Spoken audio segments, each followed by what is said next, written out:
But I know a lot of people say they can't stick to their diet. And this is probably you right now. You started a meal plan a few days ago and you already broke it. Now you're thinking it's going to be fine because as long as I stick back on track tomorrow, it'll be fine. Everything will be okay.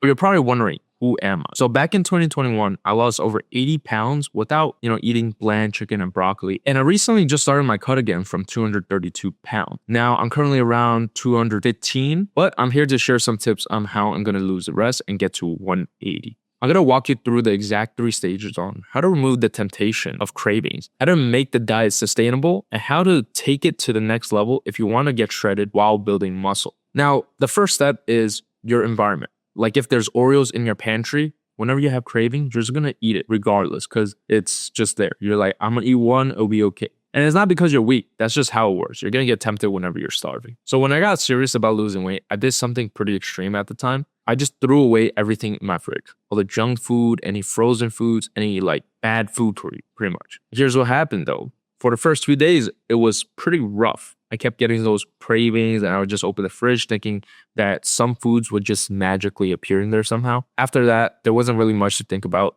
There's no temptations. You get cravings sometimes, but there's nothing you could do about it. Same thing with your friends. During that time, I hung out with my friends a lot, pretty much every day or every other day. And I would just bring my own food. I still remember we were going to RPM Raceway for go-karting, and I was just eating my meal outside in the parking lot. And this memory still replays in my head where they're just laughing and me gagging at the food.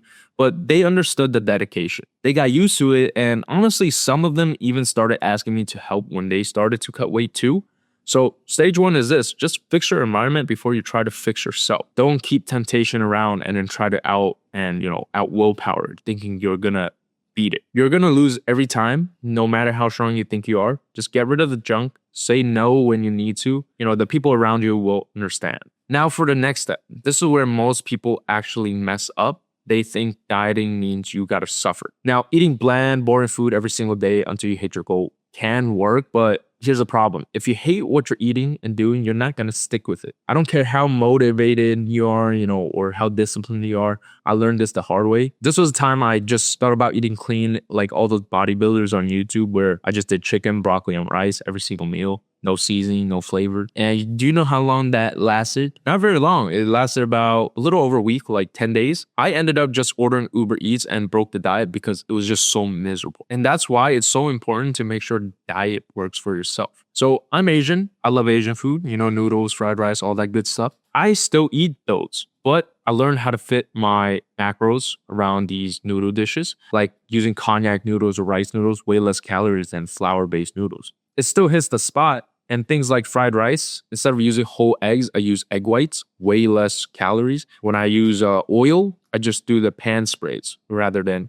glugs of oil. Just throw some sriracha on it. Still tastes good and fits within your diet. And here's what you got to do. You learn to substitute things out. This way you don't have to give up foods you love, and you just find lower calorie versions of them. Instead of fried foods, you get grilled, use leaner cuts of meat, eat whole foods because they actually fill you up and have more nutrients, and make foods that you just like. Don't follow some fitness influencers saying you should eat this and that, and you're just going to end up scarfing down food you hate. Just quit sooner than you want to. Now, real talk though, stages 1 and 2 got me pretty far. I dropped over 60 pounds alone just from doing those, from 250 to 168, and I hit a wall.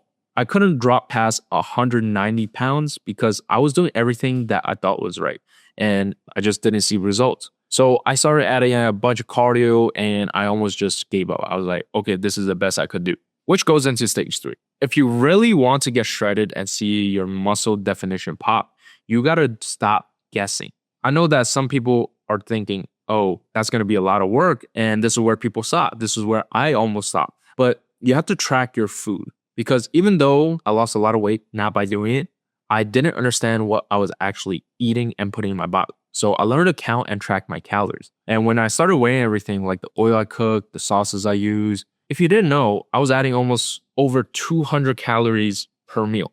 And if I did that across 3 meals, that means I was eating over 600 calories. And this is 600 more than I thought, which is an entire meal. Once I actually started tracking my food in like MyFitnessPal, weighing my food out, everything changed. And I was actually able to drop my weight down to 168. My abs came in for the first time and I just remember seeing veins coming up. It wasn't because I was more disciplined. Yes, it was a part, but because I finally knew what I was actually doing and putting in my body. You're going to figure out your maintenance calories with the BMR calculator. You can just find and just weigh yourself throughout the week and months. But that's how much you need to eat to stay at your current weight. And if you guys want to cut, you eat below your maintenance calories. If you want to bulk, eat above. And you pretty much just track everything so you actually know where you're at. And this was the exact way I cut down from 250 to 168. You know it's working when the scale is moving and you see it in the mirror. Stage 3 is all about precision and knowing your maintenance calories, track your foods, and adjusting accordingly. And that's pretty much it for the video. Just remove the temptation for your environment. Make sure your diet is actually sustainable and track everything so you know exactly how much you're eating. So if you guys could drop a like if this helped you out. And if you guys have any questions, feel free to leave a comment. If you guys need any further help, feel free to book into my calendar for a consultation. I'm going to leave the link in the description. And I'll see you guys for our next video.